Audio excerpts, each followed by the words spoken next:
Mic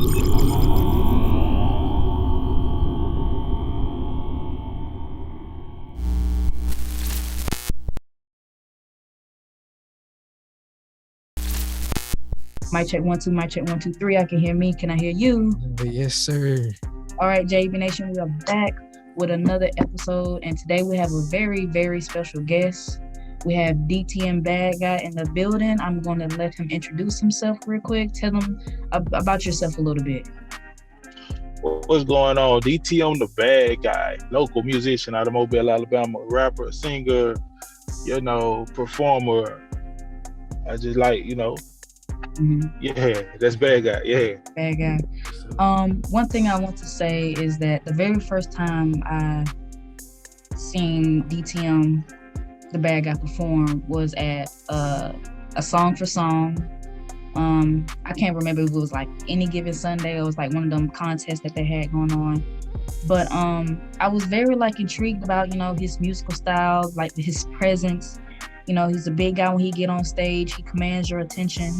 One question that I'm going to ask, I already kind of sort of know because I've seen you perform and listen to your music, but can you tell the people, how would you describe your musical style, what genre that you do? Yeah, I don't like to limit myself to a genre. I express myself through music, but if you wanted to do it that way, it's definitely R&B and rap. R&B and rap. Okay. Jalen, you have any questions? Yeah, an interesting question I've been thinking about lately, just to ask you, and I know the people want to know this too. Where did DTM come from? Like DTM the bad guy, where did that come from? Why you gotta be a bad guy, bro? Man, let me tell you. Look, so that bad guy, that just comes from, people's perception of me. You feel me? I know me, but I get messed with a lot. People mess over you in life. You know how they go. But somehow it's your fault. Oh, you the bad guy. You the bad guy. DTM grew into standing for don't touch me, don't test me, and don't try me. Right. Because I would do the most. But originally that comes from the Chronicles of Narnia. If you've seen that movie, growing up, I've seen that, and it was a story about basically this guy taking care of his siblings in this other world. So at the end of it, he got kinged by the lion who was the king. He was like, we're gonna call you Peter the Magnificent. Right. So DTM really stands for Darnell the Magnificent. Okay. My first name is Darnell. Okay, that's cool. That's cool. That's a good twist. I like that. I know for the listeners right now who's just listening, they can't see you right now, but we can. He's wearing shades. Now, one thing that I've noticed about DTM is that when he gets on, he's wearing shades all the time, cool, collected, you know what I'm saying? And then we in this dark club, I don't know how he can see, but then when you get on the stage, I understand the bright light, so I see, you know what I'm saying? So the shades can't help. But I noticed, you get on there, you perform, you first with your shades, and then throughout your performance, you kind of take it off, and the dreads start swinging and all that. So is that something you put together, always the shades, that, or is that just something that just naturally happened, or did you intentionally do that? It's a coping mechanism for me. I start off like that because I have to turn into the bad guy. Oh, okay. That's how I feel it. I know me. I write the music, but it's a character. It's a character. It's a you have to be yourself on stage and not the next or the next. That's how I look at it. So I just do me. When those shades come off, it's full blown in. So it's full blown. So another question I have, what I'm saying, that a lot of your fans and supporters might want to know, and even our people, where does that confidence come from? Some people have a hard time. You can tell with some artists, they have a hard time with commanding, like Ari said, commanding presence. You know what I'm saying? Just being the overall stage presence. How do you I guess, get into that mode, get into that, bad guy, that little alter ego just to, all right, what I'm saying, I'm finna tear them up. You feel me? So, you're right. You turn into the bad guy. That's also a person who, don't care how you feel or think about them. Oh, you finna get it though. You finna get it.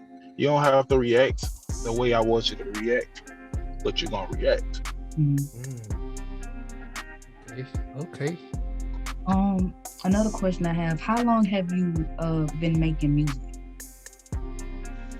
I wrote my first complete song at 9 years old. Okay. I'm 31. Oh, so you've been doing this for a while now. Wow. Since a youngin', for real. Since a youngin'. Since a youngin'. One thing, you're an independent artist, right? Right. Okay. Do you want to continue to be an independent artist? Because I know there's a lot of successful independent artists. So would you rather sign to a record label? I want to be independent simply because there's this part of me that's not the bad guy, and he's a father. Right. He's a father. Right. Listen. Everything ain't worth being away. Right. That's how I look at it. I'm strong right there. So yeah. Okay. And just to, piggyback off that, like, how do you manage that, like, family and, your business, you blowing up, you going to concerts, stuff like that, you performing everywhere, you busy. I heard you a busy guy, you know what I'm saying? So like, how do you manage that? Like, just have that family time, then you go to that, all right, let me get into my set, let me get into my, and get to work. How can you, tell us how you separate that or just manage that? Man, the right answer is I don't know. I don't know. I swear to you, I don't know. Look, but this is saying though, you make time for what you want. All right. Okay. All right. Since you say you don't really have, don't really know how you manage it, one thing I do want to ask you is that whenever you, make music, do you have like a certain formula that you use? Like, do you like set aside a certain time? Okay, this is the time I wake up in the morning and I write. Or do you just like think of stuff when you exercise? And like, what do you do? You know what I mean? Man, I be all at work and I don't do nothing. I don't even listen to music. I listen to local and I listen to beats. Or if I'm at work or something with a beat playing, it's just natural. It's some kind of freestyle going on. Might not even be words, just a pattern. And then you put the words in the pattern. Oh yeah, that's my process. Oh, that's your process. That's interesting. Yeah. Cause I've listened to different, artists give me that answer for that. And you say you put your words to the pattern, you put your words to the beat. Some people write beforehand and fit the music to the words. Yeah. And some people, listen to the beat first and fit their words to the music. And I think, I don't really know if there's, which way is the best, but I just feel like whichever works best for you, will work. What is, who or what inspired you? It depends on the artist. Depends on the artist. One more other question. Who or what inspired you to make music? Because you said you wrote your first song when you was 9 years old, so. Man, people don't believe me when I say this, but I say this a lot. Senile. I never met Senile a day in my life. But knowing he was from my city and doing it and making people like me at 9 years old your biggest fan, I'm finna do it too. That's how I went in it. Senile been my favorite rapper. Then it's J. Cole. That's how my list set up. Senile, J. Cole. Okay. See, I would, you just dipped your toe in the water. I'm finna. Right, you about to ask him the question. I was just about to go ahead and ask him. Go ahead. Man. I don't mean to do this to you, but man, I always do this to artists. We starting to do this little segment where we do artists top 5. Let's just top 5. You know what I'm saying? Dead or alive. Your top 5 rappers, R&B. It don't matter what genre. Like, you just top 5 artists. All right. I'm a 90s baby. 90s baby. I don't care who denied. Weezy F, Mother, Weezy baby. Okay. Right. Okay. Weezy. All right. Then you're gonna go J. Cole because I feel like me and him are one and the same. He do the singing, the rapping, Mhm. the bar heavy, the structural. I got Pop. If you ain't got Pop, something wrong. Mhm. Something wrong now. What you listening to? Thank you. Pop, of course. See now, me growing up, every CD he drops, I'm word for word, every song, word for word. Mhm. And that fifth one, the tough one. Yeah. That fifth one. That fifth one I'm gets gonna go with Kendrick. Lamar right now, Okay. simply See? because of his structure. Okay. That's interesting His that cadence. you said that, because I was just about to ask you, because me and Jalen actually, like, probably like a year ago, we made an episode talking about different artists. Specifically, we talked about a lot of artists who are kind of put against each other, like Tupac and Biggie, or like Kendrick and J. Cole. Yeah. Because I feel like they're very, like, they're really up here for me. You know what I'm saying? And we literally try to sit here and dissect and say, who is better, Kendrick or J. Cole? And we would list our reasons why. But, if you were to say J. Cole or Kendrick, just by how you listed it, I don't know if you did your top 5 in order, but because you said J. Cole was like number 2 or something. So if you were to, do Kendrick versus J. Cole, who do you think, you think is better? That's a cold world.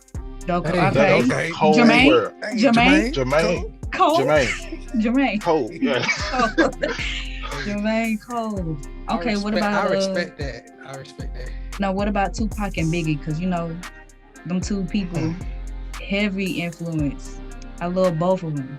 Rest in peace to both of them too. But for real. Yeah. Rest in peace. Look, that's tough, man. Like Biggie wasn't on my list simply because I listened to Tupac. But Biggie had bars, man. I'm talking about metaphor. He like what rappers doing now, he was already doing. Mm-hmm. Pop, it ain't too many rappers that can tell a story like Pop. Mm-hmm. What you say? That's tough. I can't pick. I can't. It is tough. Dang. I know what you. I ain't think about that, bro. Now you got me rethinking mine. I can't even pick, like, for real. Like, when we made the episode, I was like, my hands are up. I couldn't even pick because it's just, man. I couldn't. I would say, like, me personally, like Tupac, like you said, the storytelling, bro. Like, bro, it sounded like that man was really a prophet, bro. Cause like he was really speaking like futuristic. If you, bro, like it's crazy, bro. Right. Like he was talking about we couldn't handle a black president, but Obama, come on, bro. He was really talking. I'm telling you, It was and crazy. you got to go back and listen to his music and be like, why you think his music still relevant? Exactly. Right. Not only just his music. If you ever like sit down and listen to him have an interview with somebody or like a video, like him talking, it's like he's beyond his years. He be talking about some real stuff that is still relevant, and it's just like, yeah, he was beyond his years. He was before his time. He was. I'm telling you, man, that's crazy. Bailey, you got another question, bro? Yeah, I'm gonna go back to, you know what I'm saying. Like, how did you make a song at 9 years old? That's me, because like when I was 9, you know what I'm saying, I was watching SpongeBob, you know, I was doing little kid stuff. You already knew what you wanted to do, you know what I'm saying? Like it's like you already knew, like pen, when you put that pen in the pad, like it was already, that's what, you know, you sign it off. That's what I'm doing. Like I'm natural at this. So like what at 9 years old, like take us through that process of like how, because like I couldn't fathom like at 9 years old me having that thought process, you know what I'm saying? You know, so like take us through that, like how How? 9 years old, man. So I was like the weird kid at school for a while because and it's crazy because I wasn't into it still to the day. Anime, they was into Yu-Gi-Oh and all that growing up. I wasn't, bro. I wasn't even watching cartoons, but unless it was Eddie and Eddie, But that's what I was doing. Oddball, I was writing. I was into English, bro. I was making grades and that. I was doing people's homework just because I wanted to. Okay. You feel me? In English, though. That's just English. But I was writing, bro. And I got an older brother, Mystical fan at the time. So I want to rap fast. I want to rap fast like Mystical, but I don't know the words. So guess what? I'm going to figure the words out to put in the spot and make it mine. Same tempo, same beat, but it's mine. That's how that started. My first song was about a red expedition. Okay. That's cool. That's real cool. All right, I got 2 more questions to ask you. Jalen, do you have any more questions? Because I'll let you go first if you do. I don't have none. Okay. Well, I asked the last 2. What is like your current goal to reach during your musical career? At this point, I'm not even lying. I do this right now simply because I love to. Okay. Like my goal is to I just want to be remembered in my city. Right. My son told me the other day, I was like, who your favorite rapper? Just because his sister like YoungBoy. He was like, you. I was like, okay, that it's time to work now. Right. You know what I'm saying? It's time to work. So stuff like that making me do music. I ain't really trying to blow or nothing like that. It's being accepted with my music, like, by my child and stuff like that. Right. And the inspiration, be an inspiration to your child. That's a blessing, And then to be a even bigger blessing is to be an inspiration to other people along the way, like random people. Yeah. Last question: do you have any new music coming out, or like any upcoming events you plan to go to, so your fans or your listeners can know, like, keep tabs on you, what's coming up? I've jumped back into creative stage, so I performed 2 of my newest songs that were my first time performing them, which was Crazy and this kid Friendly, probably, right, a little bit sometimes. So F love. Right. Oh, I love, man. We got some footage of you singing that, performing that. Was it not last Sunday, but the other Sunday, the one before that one? The other Sunday. At Any Given Sunday, at the Merry Window. We got some footage of you performing that, and I think Jalen is actually, we're gonna end up posting on our YouTube channel clips of everybody performing who performed that night. So yeah, but yeah, thank you, DTM, hanging with us. We're gonna put, with your permission, we'll put like your Instagram or like your Facebook, so people can tune in with you and keep tabs on you, so they can listen to whenever you drop something or whenever you go to another event. Is that okay? Yeah, that's fine. That's good. Okay. All right, J.A.B Nation, thank you for chilling with us, and we'll see you on the next episode. All right, cue the music.